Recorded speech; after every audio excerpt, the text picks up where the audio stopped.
बिस्मिल्लाहिर्रहमानिर्रहीम।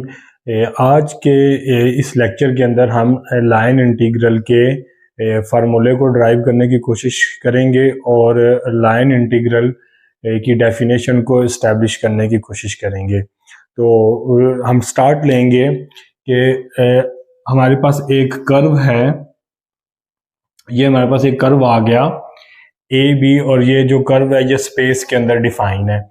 और इसी तरह इस पॉइंट को हम अपना ओरिजिन मान लेते हैं और ये हमारा क्या हो जाएगा, एक्स एक्सिस हो जाएगा। और ये हमारे पास जो आ जाएगा एक पोजीशन वेक्टर आ जाएगा, इसको आप पॉइंट पी कह दें और यहाँ पे आप एक वेक्टर फंक्शन एफ को डिफाइन कर दें, जो फंक्शन है एक्स वाई जी। ये जो एक्स वाई जी होती है इसको स्पेशल कोऑर्डिनेट्स भी कहा जाता है। और इस पॉइंट पी के ऊपर एक टेंजेंट अगर मैं ड्रा कर दूं तो उसकी डायरेक्शन ये आ जाएगी टी यूनिट वेक्टर। ये पॉइंट पी के ऊपर मैंने क्या ड्रा कर दिया, एक टेंजेंट को ड्रा कर दिया। अब हमने क्या करना है कि इस फंक्शन का, वेक्टर फंक्शन एफ का along the curve A B हमने क्या फाइंड करना है, लाइन इंटीग्रल को फाइंड करना है at the point P. So the first step is let f is function of special coordinates is a vector function and a curve a b। तो सबसे पहले हमने क्या लेट कर लिया कि जो f है ये हमारे पास एक वेक्टर फंक्शन है और जो a b है ये हमारे पास क्या है, कर्व है। अब हमने क्या करना है, लाइन इंटीग्रल को फाइंड करना है। Line integral of a function कौन सा, जो हमारा f गिवन है, of a function f along curve A B is defined as.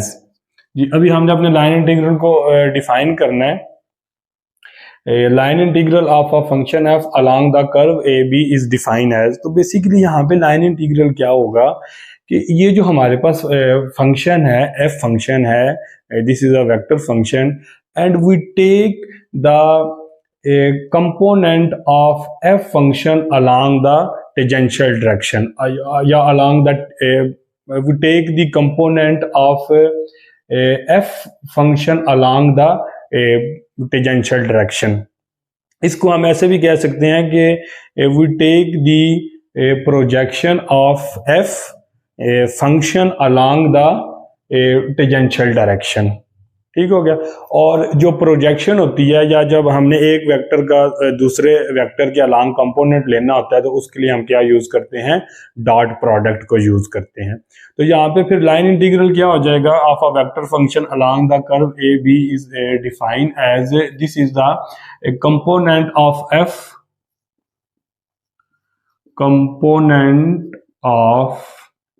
Function along the tangent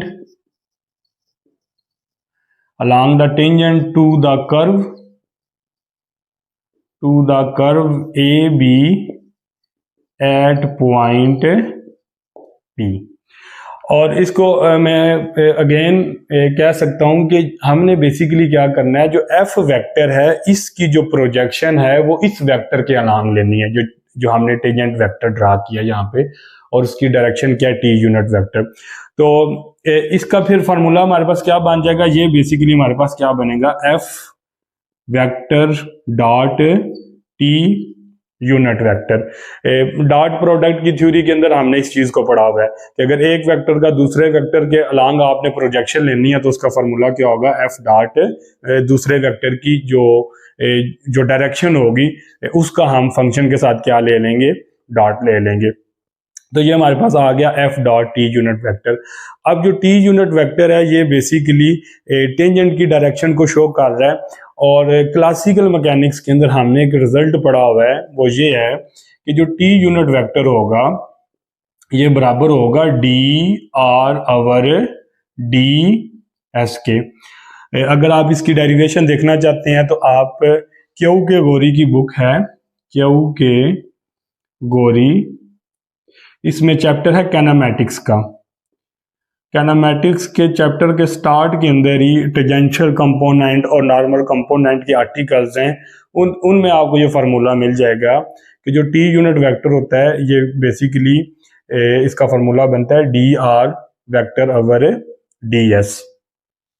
तो फिर हम यहाँ पे इसको पुट कर देंगे और इस साइड पे हमारा क्या चल रहा है, लाइन इंटीग्रल। तो एफ हमारे पास किसके बराबर आ जाएगा, F dot T unit vector हमारे पास किसके बराबर आ जाएगा, D R over D S के बराबर आ जाएगा। ठीक हो गया जी।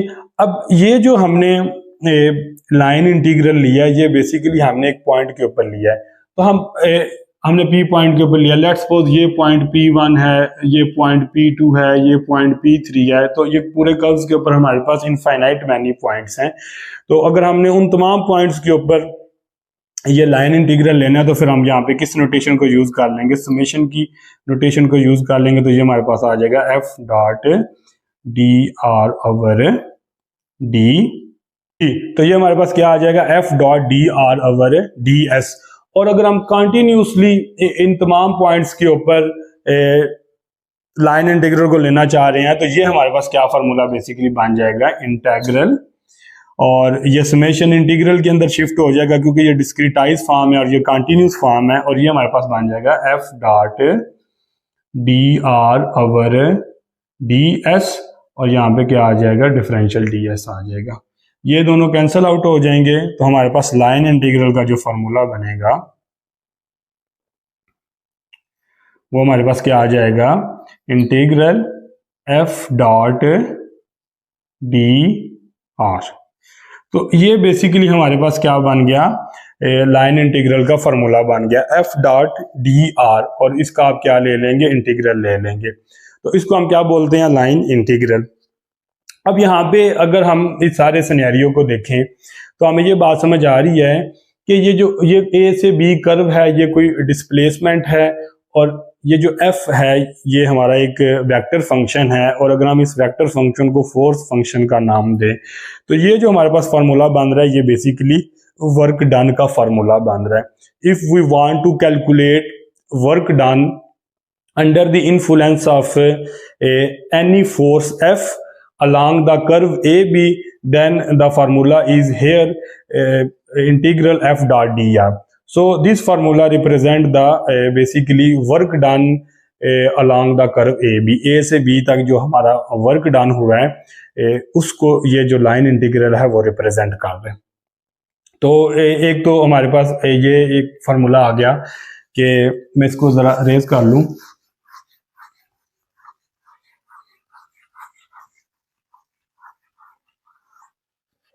जी, तो ये जो हमारे पास लाइन इंटीग्रल का फार्मूला आया ये बेसिकली हमारे पास क्या आ गया है, ये W, अगर F हमारे पास फोर्स है तो ये जो फार्मूला हमारे पास बन रहा है ये कौन सा फार्मूला बन रहा है, वर्क डन का फार्मूला बन रहा है। कहाँ से लेके कहाँ तक, पॉइंट A से लेके पॉइंट B तक।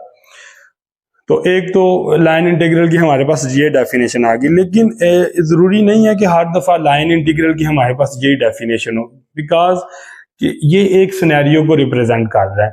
तो हमारे पास लाइन इंटीग्रल की और भी बहुत सारी फॉर्म्स हैं, तो अभी हम उनको डिस्कस कर लेते हैं कि वो फॉर्म कौन कौन सी हैं और किस किस तरह की हमारे पास लाइन इंटीग्रल की फॉर्म आ सकती है। तो other forms of line integral, others form of line integral. अब अदर फॉर्म हमारे पास एक ये फॉर्म है जी, हमारे पास कोई फाई फंक्शन है और यहाँ पे हमारे पास क्या है, कोई भी डिफरेंशियल डी आर है।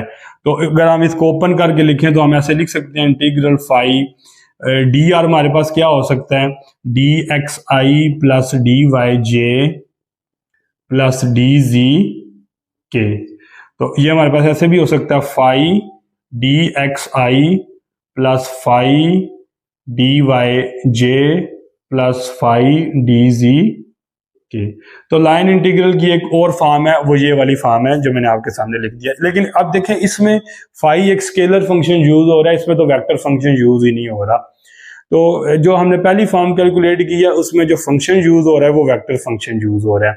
लेकिन अब ये वाली जो फॉर्म है इसमें तो स्केलर फंक्शन यूज हो रहा है, वेक्टर फंक्शन यूज ही नहीं हो रहा। अच्छा जी, इसके अलावा एक और फॉर्म है हमारे पास लाइन इंटीग्रल की, वो ये होती है v क्रॉस डी आर।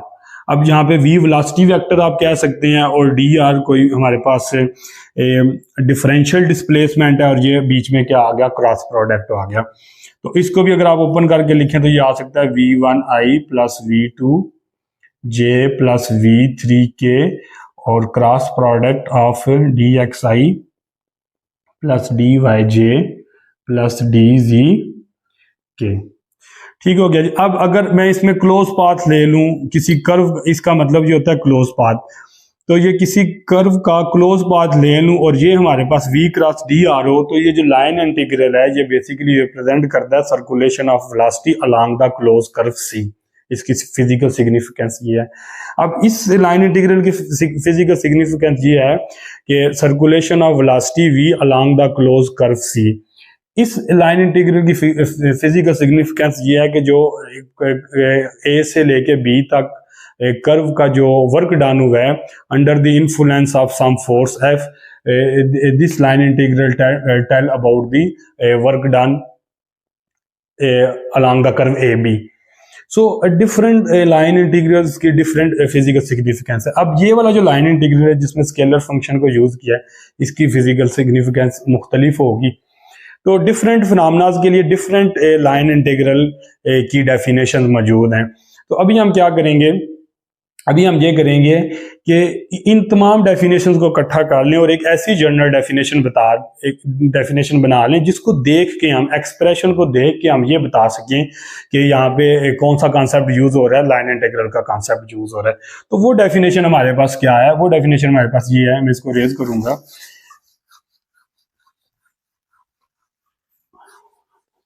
जी, any integral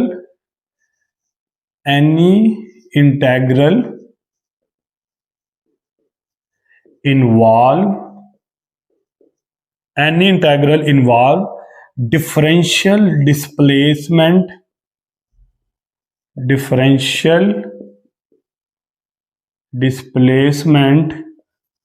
dr, any integral involve differential displacement dr called line integral.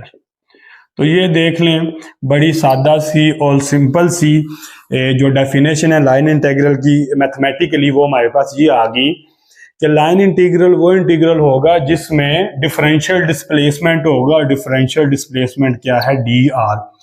कोई भी आपके पास एक्सप्रेशन आ जाए उसमें इंटीग्रेशन का सिंबल हो और साथ में ये डिफरेंशियल डिस्प्लेसमेंट हो, तो फिर हम कहेंगे कि ये जो एक्सप्रेशन लिखा हुआ है ये लाइन इंटीग्रल का एक्सप्रेशन लिखा हुआ है। वो वर्क डन को भी रिप्रेजेंट कर सकता है, वो किसी मैग्नेटिक फील्ड के फिनोमेना को भी रिप्रेजेंट कर सकता है, वो फ्लूइड की सर्कुलेशन को भी रिप्रेजेंट कर सकता है, वो किसी फ्लक्स के फ्लो को भी रिप्रेजेंट कर सकता है।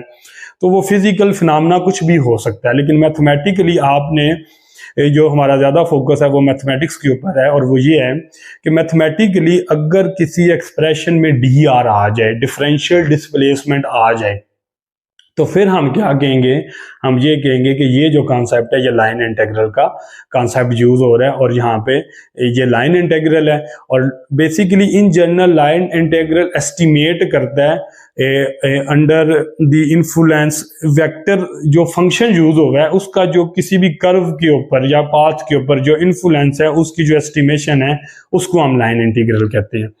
तो ये लाइन इंटीग्रल का कॉन्सेप्ट है। अब हम नेक्स्ट लेक्चर के अंदर डिफरेंट क्वेश्चंस लेंगे, डिफरेंट सिनेरियो लेंगे, किसी मतलब हम एक वर्क डन का क्वेश्चन ले लेंगे, एक वेलोसिटी सर्कुलेशन का क्वेश्चन ले लेंगे, और भी मुख्तलिफ जो सिनेरियोज हमारे पास बनते हैं उन सिनेरियोज की को हम सॉल्व करेंगे by using the line integral. तो again I repeat, any integral involve differential displacement called line integral.